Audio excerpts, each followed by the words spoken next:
Look, in his chair. It's a gamer. It's an out-of-work movie producer. No, it's Captain Logan. Hi, folks. It's not Spawn year. It's day 27 of my comic review video day calendar, and this time, yes, indeed, we're back to Superman. And I know what you're thinking. How have you already done more Superman than you have Batman? Didn't you just do a Superman issue just a couple of days ago? Yes, I did, but it's my show, and I just bought another comic that I didn't previously own, because if I bought one I had already, I'd have 2 copies, and I couldn't wait to crack it open because it looked amusing, and I wanted to see what was in it. So apparently, I collect Death of Superman, even if it's not actually Death of Superman. Just, scenarios where Superman seems to have maybe died, or died in an Elseworlds, or an imaginary story, or something. I guess I tend to gravitate toward that because I'm a slave to my childhood nostalgia, and I'm not afraid to admit it. This is Superman number 248, and this came out in 1972.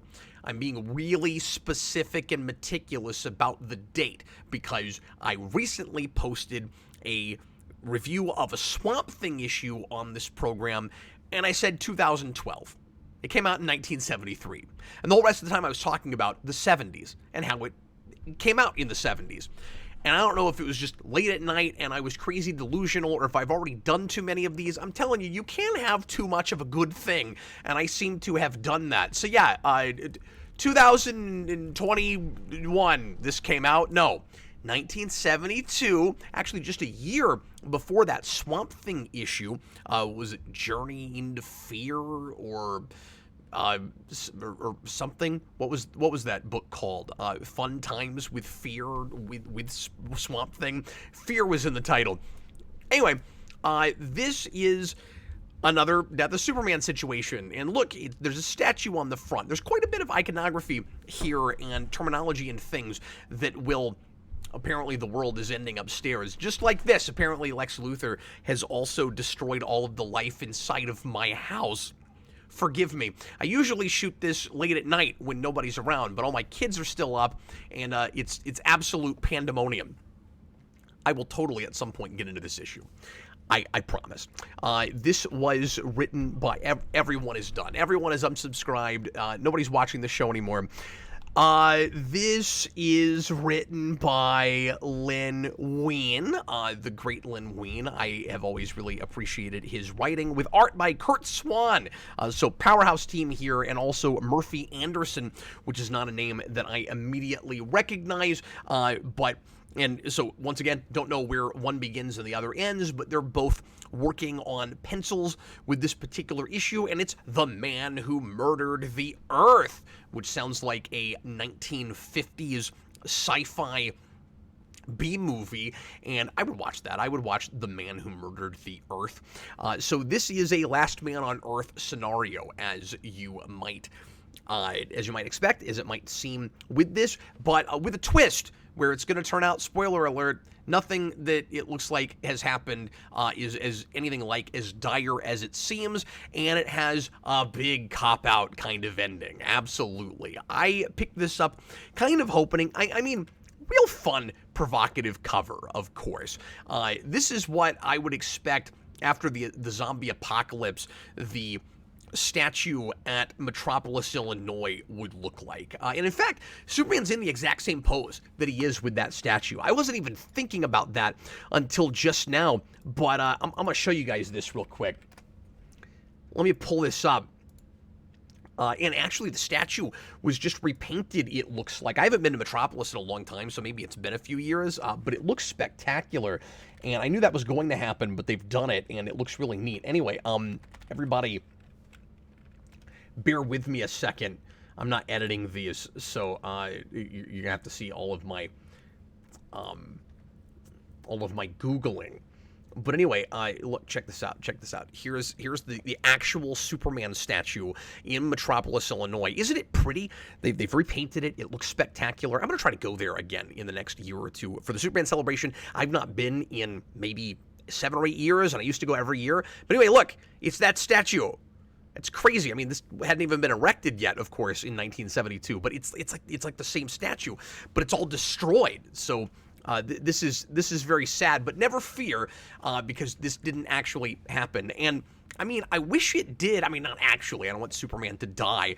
Although, again, I didn't care about him until he did die, so I guess I'm glad that he did. But of course, I'm also glad that, he came back. He's Superman. We need that. It's very important. It's an important ideal, and he's an interesting character. And I don't know what's with me today. This is an odd video already, but I was kind of hoping that this would be an Elseworlds or an imaginary story where you'd see Lex Luthor having to wrestle with finally getting what he wants, but having to pay for it where he goes way too far and he actually has to destroy everybody on the planet in order to kill Superman, and he regrets it and starts to think, maybe I didn't actually want Superman dead after all, and it was this dream that should have remained unattainable, and that I kept wanting to keep going after. Like, the journey was more important than the destination. And once I arrived there, oh no, that's not actually what I wanted. What does it, what do I have to live for after that? And especially if there's no one else left on the planet, that's not what Lex Luthor wants. But he has a few minutes anyway here where he's feeling guilty. He's not sure he can live with himself. He's afraid he's going to go mad if he stays any longer on the Earth. And so he's planning on leaving because his plan to kill Superman caused genocide, and not just of some people on the planet, but the entire species, all of humanity, genocide, except for him. And he goes, I'm going to build myself a spaceship, and I'm going to leave. And so weirdly, he's like a selfish Jor-El, I guess. The world has been destroyed, and he is going to ironically get in a rocket ship like the one that brought Superman to planet Earth and leave and go find some other place to live. And I guess he's still selfish enough and self-absorbed enough that he's not willing to just die with the rest of the planet or commit suicide or something. Not to be, super dark and morbid and say, if Lex Luthor was a real man, he would kill himself after this. But it is interesting that never enters into his mind. He's still talking about how he is the foremost scientific genius on the planet. I mean, he's the foremost anything on the planet now, because everybody else is dead, or at least so he thinks.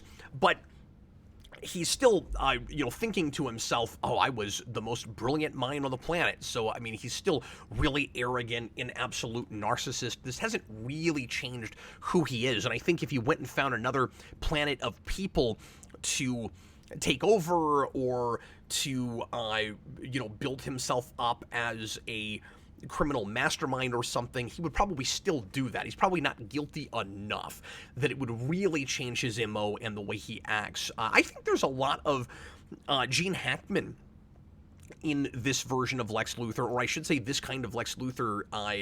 You can see where Gene Hackman, where that performance comes from. And, it's easy to look back at the Donner movie and the Lester movie and say Gene Hackman is kind of a 60s Batman villain in those, where he's a little bit silly, and he's over the top. He's a bit of an absurd kind of character. But Mad Scientist Lex was that way, and when I was growing up, I couldn't help but compare him to the Lex Luthor that I was reading in the comics and seeing on television with Lois and Clark, who was more of, both still geniuses, criminal masterminds, scientists to some degree, but it was a lot more about the business acumen and how he builds himself up from nothing. And, parents dying in a tenement fire, taking their insurance money, starting his company, all of that. So he's the mogul, the tycoon Lex Luthor, and a little bit more no nonsense, a little bit more of a master chess player behind the scenes. That was always my Lex. And so even though I knew that he wasn't like that until after Gene Hackman's version, it was hard not to look at him as like a 60s Batman villain. So going back and reading something like this gives me a little bit of perspective. Oh, that's right. Gene Hackman's Lex was exactly like comic book Lex. during this period. This was only a few years before that movie. So anyway, I want to talk for a second before we get into more of what happens in this issue, because this won't take very long. It's very simple. Right at the beginning of this, let me scroll this up for a second. It's a doomsday vision. This is, again, a Death of Superman scenario where the word doomsday is here, and that's kind of interesting. So that's one thing that makes it like Superman 75. The statue is another one, a statue that looks a lot like not just the Metropolis statue, the real one, but the one that is erected after Superman really dies in the comics. He's also killed by a monster that was created to survive anything and be able to kill anything that it needs to. This one was created by Lex Luthor and didn't come from space, so it's not exactly like a Doomsday, but neither of them really has the ability of speech. Doomsday a little bit. He kind of talks like a 3-year-old in Mercer Plus, and then in other comic stories later on, he'll speak in complete sentences and stuff, and he does that. Especially in the Justice League animated series when we first meet him, which is crazy, and then that version gets lobotomized and acts more like the one in the comics. But this giant monster is called the Galactic Golem, and Lex Luthor creates him with genetic engineering, and you'd think he'd be like a straight-up clone of Superman or something, but he's really not. He's more like Parasite than he is anything, actually, because he's sucking life force, but more than that, energy out of everything. And so he's going after Superman when Lex sicks him on him, partly because he's controlling him, but also it wants Superman's energy, and it is, like I said, only able to speak because Lex is speaking through it. And so it's talking in complete sentences, but it's actually, just an avatar for Lex Luthor, really. And so, real quick, broad strokes with this, we get Lex Luthor lamenting his mistakes and giving us the whole story, just telling it to himself for no reason, which you get a lot in Golden and Silver Age comics. This is right on the cusp of Silver and Bronze Age. Like, it's a year, I think, after this that we start getting into the Bronze Age period.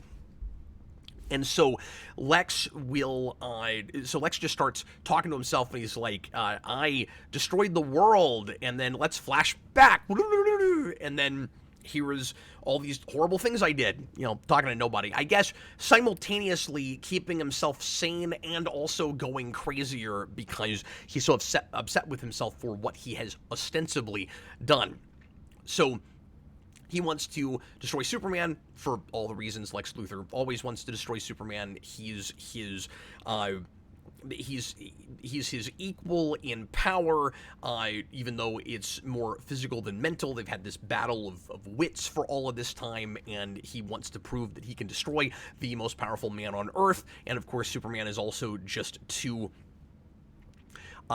darn good for his own good. That's not really dealt with a lot here, but you can tell that's kind of in there, and that's one of the things that I've always really liked about the rivalry with Lex and Superman, the idea that Superman is too powerful to be as good as he is. There's a speech about that in BVS. It's not handled real well there, of course. It's I don't think it's very effective the way that's written, but it is one of the things that I like about the Lex Superman arch nemesis dynamic. Anyway, so he creates this golem, and it goes after Superman in the middle of a kind of publicity stunt where Superman is making a public appearance, and he is golfing, and he takes like the first swing at a golf tournament, and he swings. This is super powerful Superman. This is exactly the kind of thing, by the way, that John Byrne was trying to get away from and kind of humanize Superman more for people when we got into Man of Steel and then into his Superman run. This is one of the best cases I've ever read for it's a good thing Crisis happened, because he really is just too insanely powerful, and you can come up with any really easy 5-minute wrap-up to fix anything retroactively. Oh, something, Superman is just so powerful. I mean, you know, we have now the I'm Batman problem. Back then we had the I'm Superman problem. Like, it's really more understandable than I ever used to give it credit for. I think that Richard Lester gave Superman a bunch of random powers to fix anything in the moment that he wanted him to in Superman 2 and 3, because that's what we did in the comics. He could just do anything. I don't understand how he does what he does here. We'll get into that in a second. But Superman can drive a golf ball onto the face of the moon, and he makes a hole-in-one landing. I'm reading here from Lex's narration. In the moon's Copernicus crater. Like, Superman can do anything. How does he even see well enough to make that happen? So, like, he's got his, I guess, microscopic vision that can go all the way to the moon, and maybe X-ray vision to go through anything he needs to be able to see precisely that part on the moon, and then he gets it there. Well, anyway, so Superman has the fight of his life with this golem creature, and you think he's finally met his match, and isn't it cool that just like with Doomsday, it's not actually kryptonite that kills him? And then Lex realizes that, oh, the golem's still out there, and he was kind of an idiot for not worrying about the golem coming to attack him. He can't keep and I guess I don't really understand why he can't keep controlling the creature. Okay, maybe I'm wrong. Maybe the idea is that he never had full control of the creature. He just built a thing that will go after energy, and Superman has a lot of it. Like, of course he can. He can, like, juggle planets and stuff. There's a lot of energy there. So maybe the idea is that he's just doing what Lex wants him to, but then he's also put a... And we are told this, he puts, like, a speaker box in the golem so that Lex can speak through him. So I guess that's all it is. And so Lex can't control his own creation. We do this a lot after this with clones that Lex Luthor creates, where he makes a creature to kill Superman, and he cannot control his creation.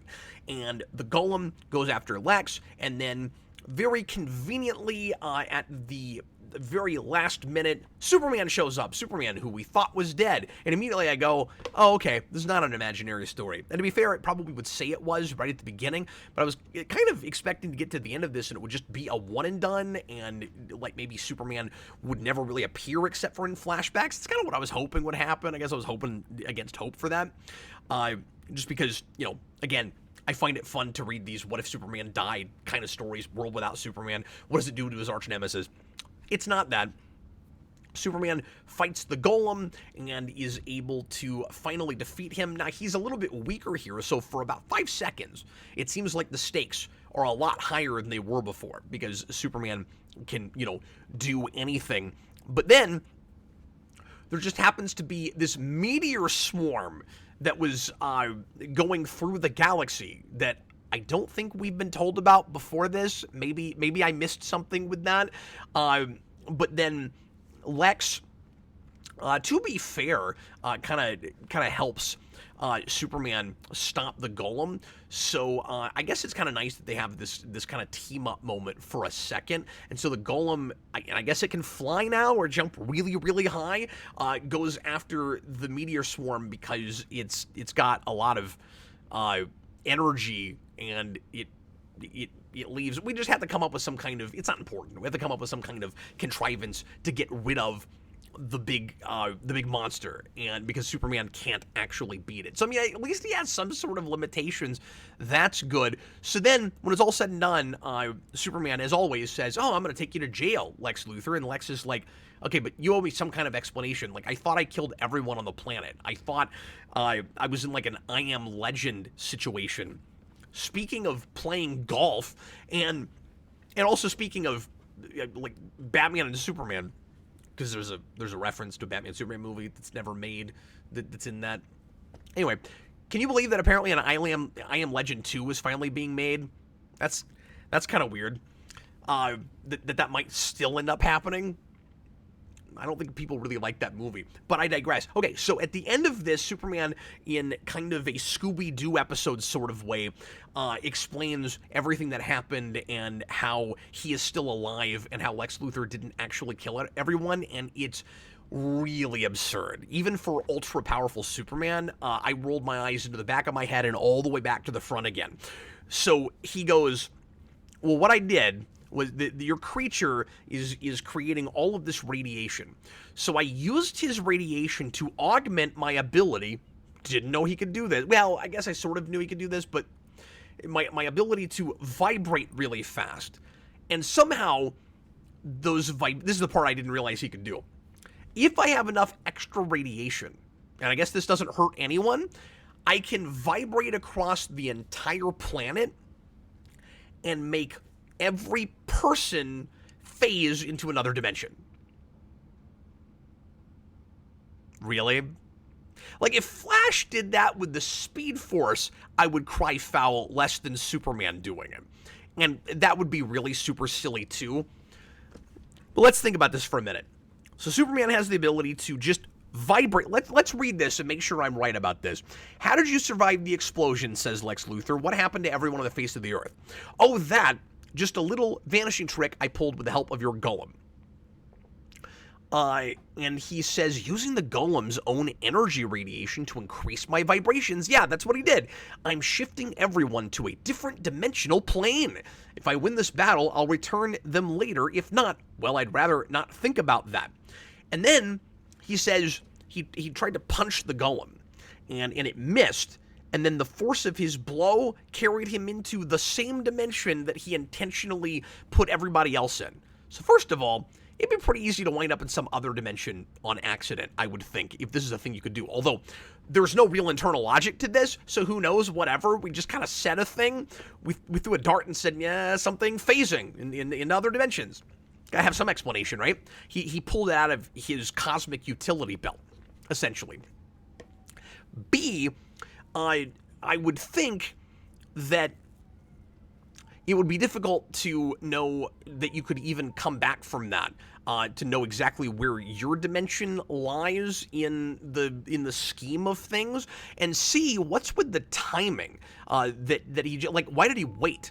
Does time move at a different rate in the other dimension? Like, what made him decide to show back up when he showed up? He couldn't have known exactly what was going on with Lex unless somehow he could see back into our dimension in order to do that. It's weird. And then D, finally, one of my children is sat upstairs. Don't worry, his mother will be taking care of that. She said it was cool if I was working, and I feel bad because things are going on upstairs. But I'll go check on them right when I'm finished. Anyway, maybe you guys can't even hear that. I don't know. But D, what about the rest of the life on the planet? Like, are all the animals dead? Did Superman? Because Superman just says people. Everyone to a different. I guess everyone also means like pets and animals and cockroaches and everything. This is a very stupid issue. I really enjoyed it, and to be honest with you, these kinds of stories are really fun, and there's always a place for this kind of escapist, just goofiness and weirdness. I wish we spent some time with Lex actually, dealing with his guilt, and maybe I would be more okay with the cop-out ending if only we kind of I actually lived with him and made it a little bit more of a character study. That would have been nice. More of an excuse to do this situation, except for just the gimmick of, oh no, last man on Earth, psych. Yeah, that's ultimately all it is. The art is spectacular, and it's a fun setup, but it is not a great explanation for how Superman gets out of this whole thing. If he can phase everyone on the planet into another dimension, if he's got enough radiation and nothing happens to it, Superman can do anything. I get why people when I was growing up, felt like Superman was too powerful because they didn't get the memo that it had changed in comics. And then Lester made him kind of that way again. But I mean, even Lester didn't get him to this place. This guy's not going to throw a plastic gas. What would he need that for? He can do anything. He really is kind of a god. Okay, I'm going to get going. Thanks a lot for watching. I hope you had fun with this one. And I'll see you again tomorrow with another comic. And it won't be anything related to do with Death of Superman. Probably. No, I think we'll probably go to Marvel tomorrow. Thanks a lot for watching. And I'll see you again real soon. I was Captain Logan. And happy reading!